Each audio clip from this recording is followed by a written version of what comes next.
And we're live. What's going on, everyone? Master Tristan Koclanis here. I'm a 4th degree black belt in Taekwondo, and I'm training in MMA striking right now.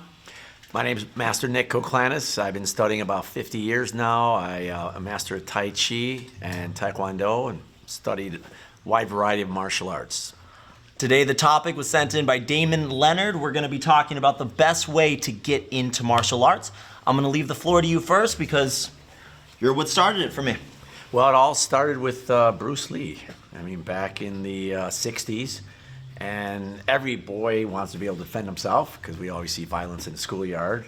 And that's where it started. There was a guy on TV once a week that would come on, and I was learning, from a TV program. And then that was it. I just kept going through the yellow pages, and I'd find a place, and I'd go there. And most of the times it was too expensive.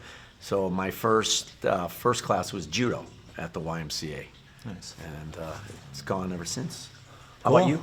Well, for me, I know we're going to talk about the best way to get into it, but I like kind of describing the ways what we did just so you guys can understand a little bit of it. I started in this when I was 3 years old, just grew up into it. My father's owned a martial arts studio since 1995, and being born in 1998, he'd already had about 6 years of owning the studio up to that point. And for me, I was born into it. I started training with weapons. For me, it's a hard thing for me to really break down my story with it because it won't really correspond with what most people will start with martial arts. In my opinion, it all depends on the reasoning for getting into it. There's going to be a lot of different things that people get into martial arts for, depending on whether, you're 78. We had Master Doman Spike. She was basically my grandma. She started at 78? 72. And she just wanted to get into it to do some cardio kickboxing, and she ended up becoming a 4th degree black belt and was able to do the full side splits, front splits, everything until she just passed away last year. And she'd been in it, how old was she? 94. 94. So that's the whole thing with it. It's like there's so many different reasons and ways that people can start getting into martial arts that it really depends on what it is. So for you, I really like listening to him talk about Tai Chi because it's just been such an excellent part of his and my life, and hearing his stories with the Taoist monk Liao is incredible. So why don't we start from the very basic of it, which is your breath? What do you think the most important thing martial art-wise you develop just from your breath? Well, just calming yourself, right? We have to learn how to breathe properly. In this society, we're really not focused on our breathing, so we're breathing all sporadic all the time. So doing martial arts in general, all martial arts, I believe number one is breathing, right? Mm-hmm. So anytime you have a chance, you just kind of calm yourself down and breathe. It extends your power, it relaxes your whole being. So it keeps your emotions in check. And so breathing's number one, right? Yeah. So with developing your martial art ability and joining something like this, it does start from the breath, but then we develop into flexibility, strength. People will come into martial arts for one reason, like Master Doman Spike, who I was just talking about. They'll start for kickboxing and completely dive into another thing. I bet she never thought that she'd become a 4th degree black belt with it. So when people are asking me this question, it all just depends on how long you want to be with it and how much it can change your life. There was a jiu-jitsu master who started it because his wife was in it. Mm-hmm. And he was one of my friends, and I don't want to use names right now, but he basically started it and he watched his wife do it for one day, and he kind of laughed at it because he saw them rolling around. He's like, what are you doing? And within a year of his wife joining it, he ended up staying there and training every single day for 4 to 6 hours a day. So you never know how far you're going to take it. But back to the question we have in hand, what do you think the best way to start is? Well, where do you think, because I know it depends on the studio, it depends, most of all, in my opinion, it depends on how good the studio is. There's going to be boxing gyms that are great and boxing gyms that are terrible. Jiu-jitsu gyms that are great, jiu-jitsu gyms that are terrible. There's such a wide variety of levels with it that it really just depends on finding the right place for you. Well, when I started, many reasons that I started from when I lost my mother, I needed something that was spiritual. So for me, I started reading books. One of the main books I read was the Zen and the Martial Arts.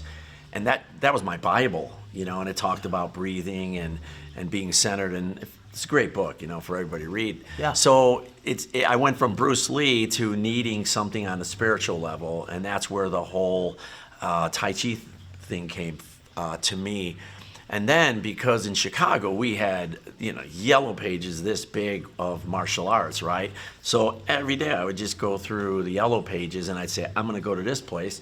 I'd go get on a bus, go look at studio. And I mean, that's where it was mind-boggling, because I was in Hapkido studios with Japanese masters and Hapkido masters and Korean, and then one day I came across Tai Chi. Well, that's a whole nother story when I was driving by, right? So it just kind of evolved from what I needed at the time. And I think some of the mistakes happen with people now is that they are influenced too much on the media. So they start losing what they might want to do. So I guess what you're saying too, Tristan, is right. You just got to kind of go find a studio, see which one works for you, and then jump in and then say, this isn't for me, but this place is. I would say, yeah. Absolutely. I mean, I think that boils back down to one of my favorite quotes from a Taekwondo master was, martial arts is about developing and building the human potential. So you might start for one reason and it might branch off into so many different ones. In my opinion, the best way to start if you're going to be doing self-defense is going to be finding something where you're doing actual sparring and training from a good base. And what I mean by that is there's going to be a lot of studios that you find that just want to hit each other and just want to see who's the toughest. But you want to find a good base. It doesn't matter the style. It doesn't matter if it's Taekwondo, boxing, wrestling. I've drilled through all of them. And the studios that I've learned the most from are the ones that value technique more than aggression and toughness. Absolutely. And I think once you find that, then you can branch off, and then you already understand some of the most important aspects of martial arts. So what I would recommend you guys doing, if you want to give it a shot, find a studio, see how it feels, go with the flow. If you feel like it's not the right one, don't join it, and then kind of go for it from there. I always think there's nothing wrong with browsing and seeing all the different styles, because every person is built different. And even with my own teaching, I will teach everyone a little bit different. There's people in here that I'll value wrestling a little bit more than kickboxing. There's going to be, if it's a small girl versus a giant dude, I'm going to train them a little bit different, because the scenarios that they're going to be in are going to be very different scenarios. So to give one best martial art to start with is a very difficult thing to do. Yeah. Because, I mean, are you going to be a UFC fighter? And in that way, I mean, there's a whole nother conversation that we could even go through for another podcast just in that. But I would always say that your main enemy is going to be yourself. What I mean by that is how many fights you're going to be in.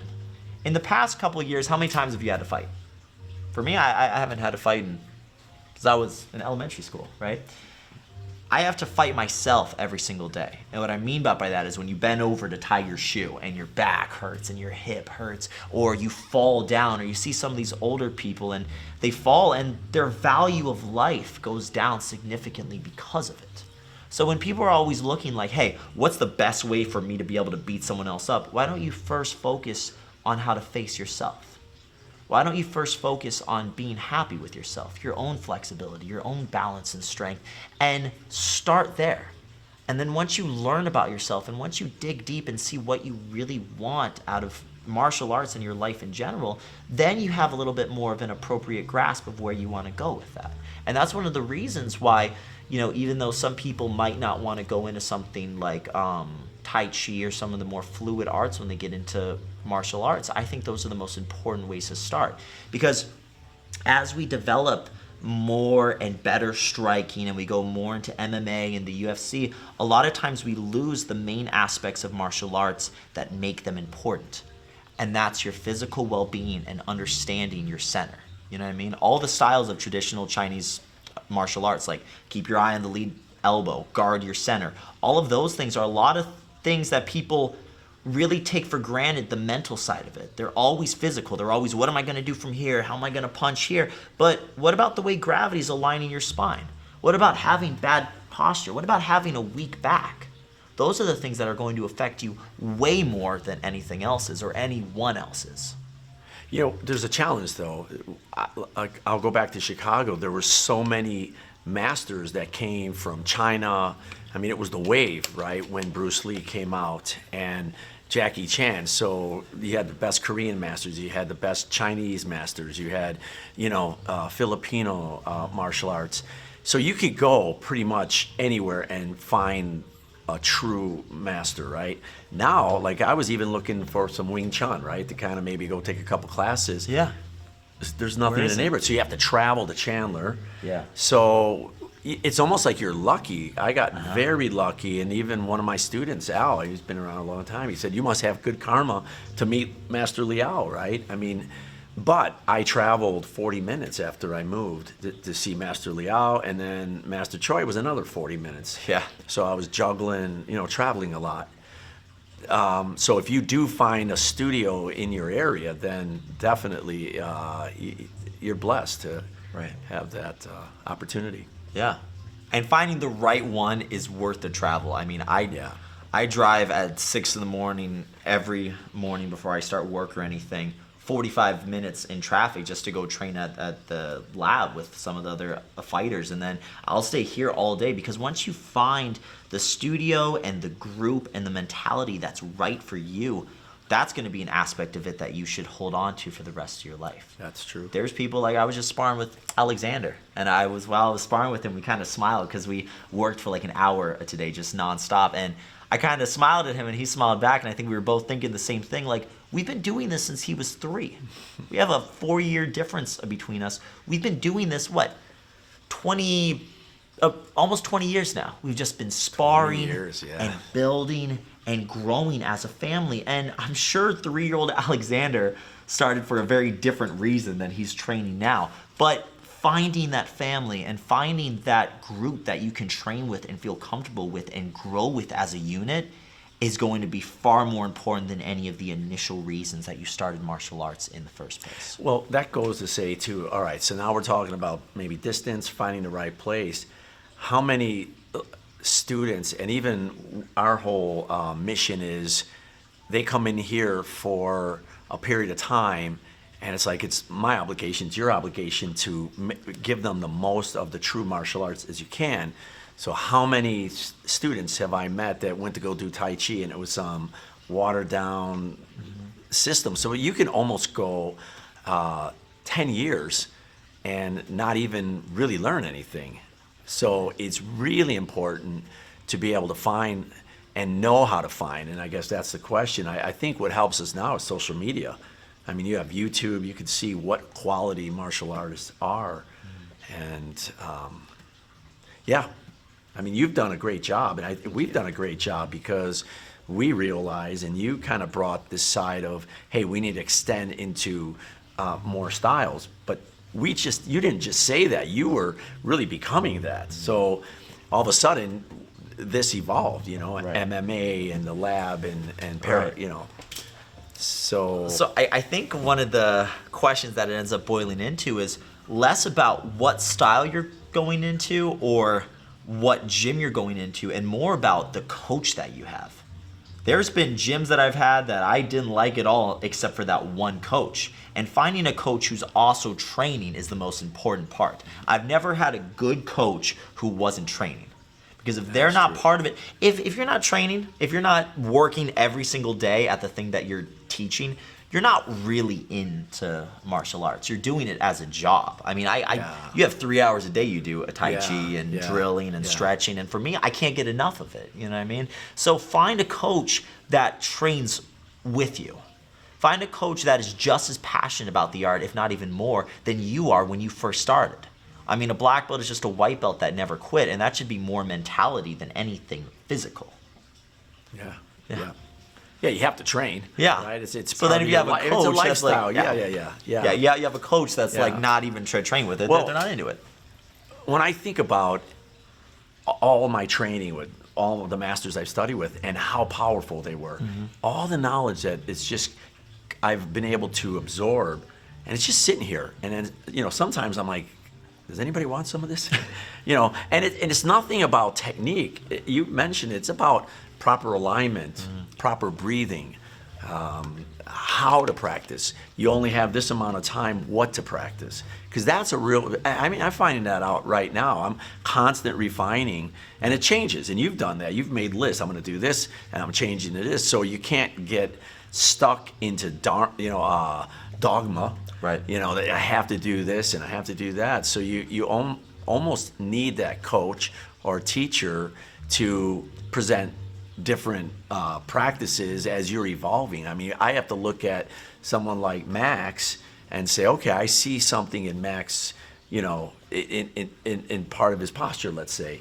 And that one little correction can set him off into really a self-realization to something I never even knew. And then change somebody's whole life. Yeah, just one technique. But it's not that technique. Right. It's the technique, and you kept saying this, it's the technique for that individual. Right. You can't teach everybody the same way. Yeah. Shout out to Max. Shout out to Max. Love you, bro.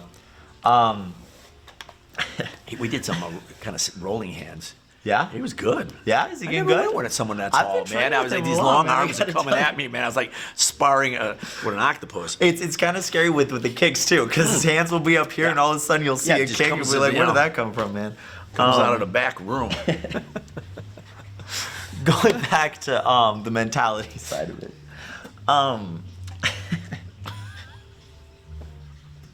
Sorry, I got next door. They're playing a little bit of blues, and I keep hearing the same bass line, and it kind of gets me into that zone. So I'm loosening up a little bit. One of the things I want you guys to think about too is you should also find a coach who takes all their physical training and makes it into something very spiritual. I'm going to go on another rant with this, but one of my favorite coaches that I've ever had was one of my jiu-jitsu coaches. Her name is Nivian Oliveira, and she's incredible. She spent a whole hour with me one time where she took one of the concepts that I was really having a hard time with and turned it into like a life lesson with me. And what it was is at the beginning when I started, I was like just trying to submit people. I'd watched a lot of the UFC. I was watching a lot of these cool like takedowns and I'm going to choke you and do this. But every time I went to try something, I would get armbarred, or I would get a Kimura, or I would get omoplata, or I'd get messed up in so many different ways. And she sat down with me and she's like, the first 6 months to a year to even 2 years of training jiu-jitsu, you should only focus on not getting submitted and your positioning. And at first, like the first time she told me that, I was like, whatever, defense. I've heard that so many times. Focus on your defense more than your offense. But as I practiced more and more, I kept messing up on the same things, and I asked her what she meant by that. And for her, she said it was more of a mentality. If you're constantly focused on every way that you can do something to someone else, or you're always focused on every way that you can accomplish something, or you're always focused on every way that you can reach out, sometimes you'll leave yourself open to something else. And what I mean by that is that defense and that awareness of what's going on around you and protecting your base, no matter what you're doing. Self-defense, opening up a business, building something that you're passionate about. We all want to reach out as far as we can, but sometimes when you reach out without defense, you'll end up getting armbarred. Sometimes if you're so worried about going headstrong, you'll leave your neck open to that double choke. There's so many different things that as we extend ourselves out, if we're not doing it in a protected, controlled way, we leave ourselves open and vulnerable to being brought back down and getting submitted. Yeah? Yeah, I think we covered a lot. Right. I could do this for an hour, man. I have love a lot doing to this. say, yeah. I have a lot more to say. We might have to have a part 2. Yeah. 3. Yeah. Yeah. I'm down doing it every week. Yeah. Tell us if you enjoyed it. That was our 20 minutes, 22 minutes. I don't know how long. 22? 20. About 20 minutes. We're going to do this every week. I hope you guys really enjoyed it. As we get more comfortable with this and you guys start enjoying it a little bit more, we're going to add different guests and different guest speakers and different topics. And yeah, I would love to have some more questions. I would love to have more questions. Shout out to Damon for the amazing question. Yeah. Okay. Cool. Awesome, you guys. Right. I'll see you guys next time. Awesome job.